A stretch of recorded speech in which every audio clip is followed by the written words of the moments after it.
Thank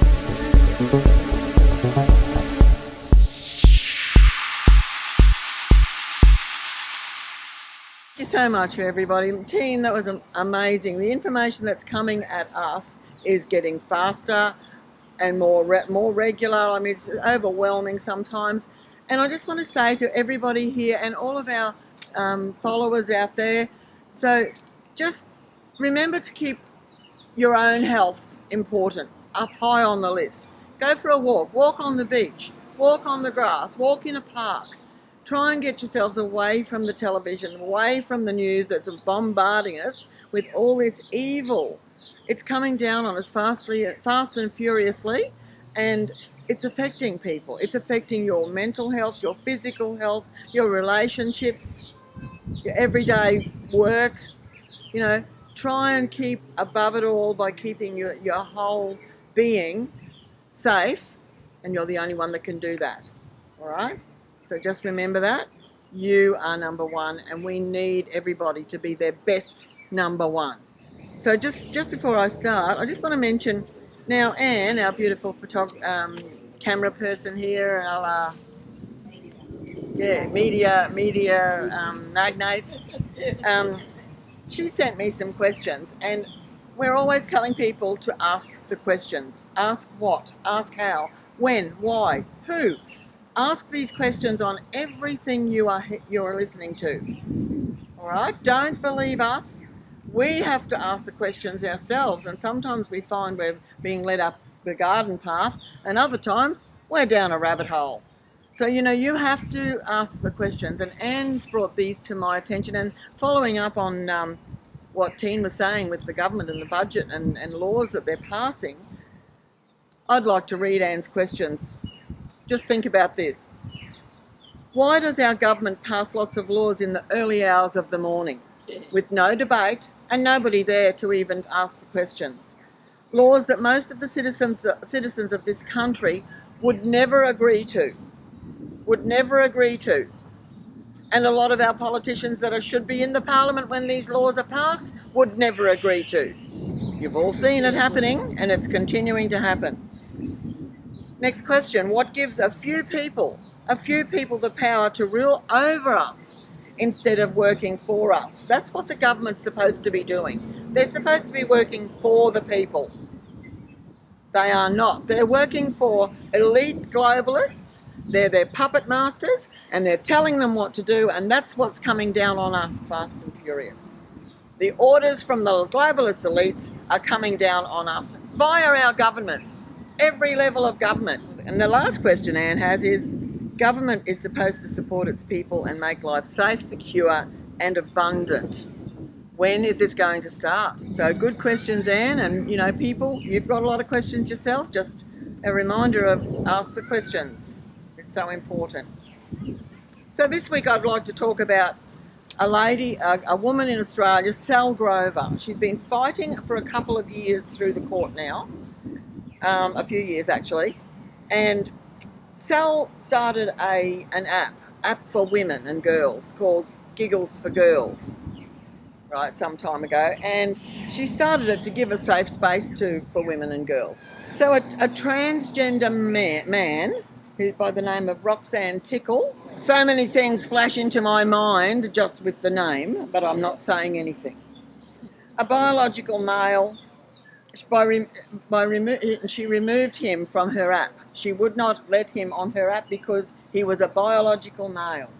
So this is what she's been fighting. And unfortunately, last week, the federal court in Sydney ruled against her and for the rights of this transgender male to be allowed to be in this women and girls space. And not only that, they awarded charges against her was $10,000, but they doubled it for some reason to $20,000.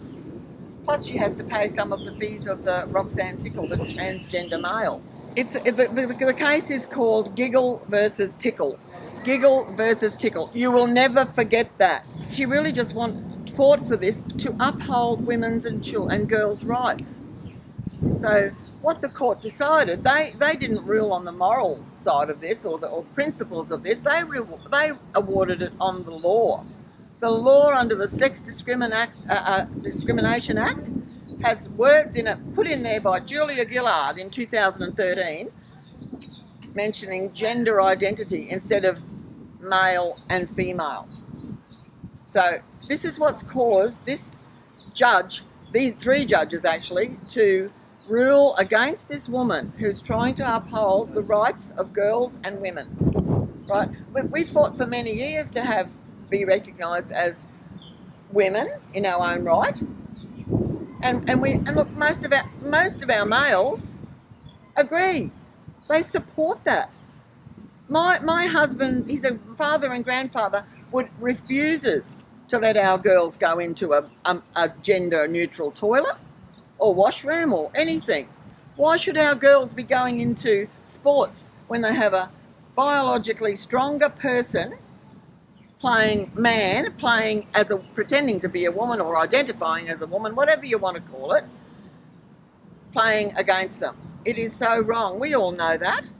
But we have to try and get these courts and parliaments to change these laws, change the wording, or put the correct wording in the first place to make this not happen ever again. It's a disgrace. Pauline Hanson of One Nation, she says it's a disgrace. She has vowed to work through Parliament to get this sex discrimination law wording changed to protect the girls and women of Australia. So we'll put some information on. There's petitions going out. There's a lot of petitions going into the Parliament there about this matter, and we want to have our say. We all want to have your say, so make sure you do. And finally on that matter, this is what, I'll read this because it's a quote from Sal Grover. She's now going to take this matter to the High Court. She's not going to accept this decision, and rightly so. And well done, Sal Grover. From all the women and girls in Australia, thank you so much for what you're doing. You are speaking on our behalves, and we totally agree with it all. But what she actually said was, I am absolutely devastated, and why wouldn't she be? Men who claim to be women have more rights than actual women in Australia. It is women who are being discriminated against, not the man who claims to be a woman. But in a sense, nothing has changed. In the morning, we all wake up tomorrow and men will still not be women. This is a topic that's really on everybody's lips at the moment.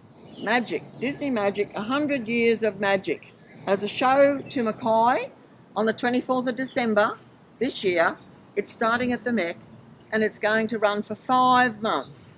Now we've approached the council for some breakdown of what it's going to cost, especially to the ratepayers, because this is what will ultimately happen, and they can't give us any costs because they don't know how many tickets are going to be sold for the show yet. Till the final show finishes, I guess we won't know how much we have to pay towards the cost of this show. It's only in Mackay, in Australia. It's a premiere show, and it's in Mackay. Why? Why do you think Mackay, of all the cities in Australia, was given a show for Disney?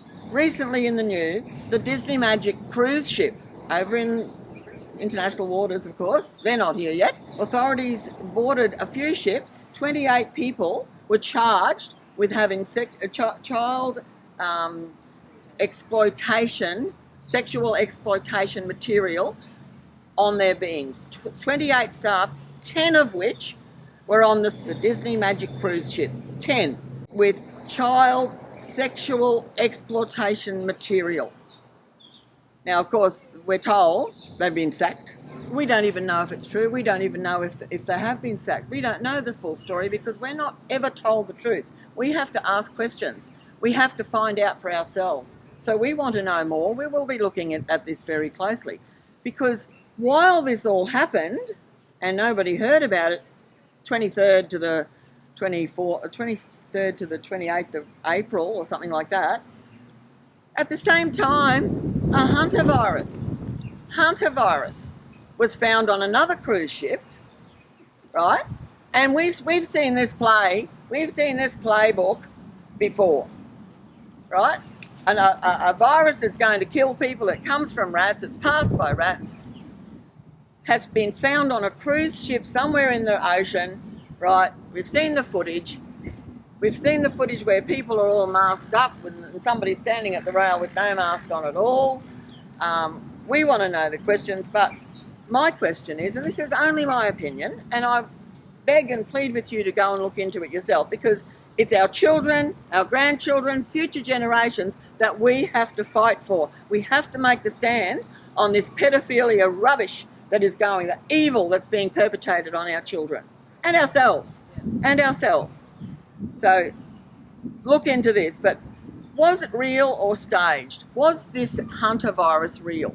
Was it real or staged, or was it just to take the focus off the pedophiles that found on the Disney cruise? It all happened at the same time. But we heard about the Hunter virus. Not many people have heard about the Disney cruise on social media or even mainstream media, right? We've heard about the Hunter virus because Hunter virus, it's perfectly timed, this distraction of this. Is it a coincidence or is it a fact? Some of the things I was thinking about was, are they testing us again to see how quickly we'll follow their mandates and their agenda? How quickly will we be frightened like we were? Well, I wasn't, but many of us were with the COVID-19 virus and how they launched that upon the world unexpectedly, right? We weren't prepared for that. We are prepared this time. We are prepared this time. We do not believe that there's a Hunter virus. They're treating us as children, not even less than children. They're treating us with disdain, you know, trying to think that we're going to believe this again. And there will be people that believe this. There will. They'll be going out there to get their Hunter virus vaccination. You know, but we've already seen the death and destruction that the COVID vaccination has caused upon the whole world. How compliant will the populations be? I wonder. Are they going to say no this time? Or are they going to say, oh, I better have it just in case. You know, I've got to have this so that I can protect the whole community. No, it doesn't work like that.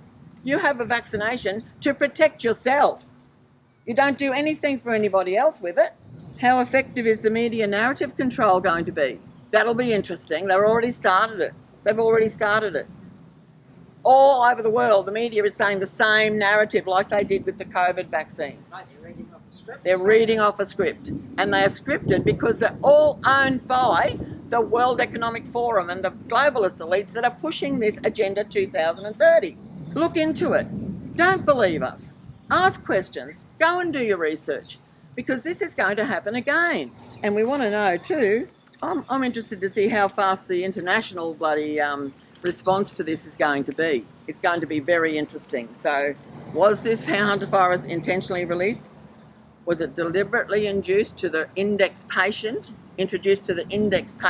who now, you know, has spread it all over the world, and they've put people in quarantine and they haven't put people in quarantine? You know what? It's just a debacle again. But it's their evil agenda that is behind it. Was this a naturally occurring virus following practice playbook rules as a distraction from Disney cruise ship pedo bust? Right? That's my opinion. Do your research, ask your questions. But Disney is standing out like the proverbials at the moment. Look into Disney and look into it for your children and your grandchildren's sake. Do not let them control you ever again. Thank you.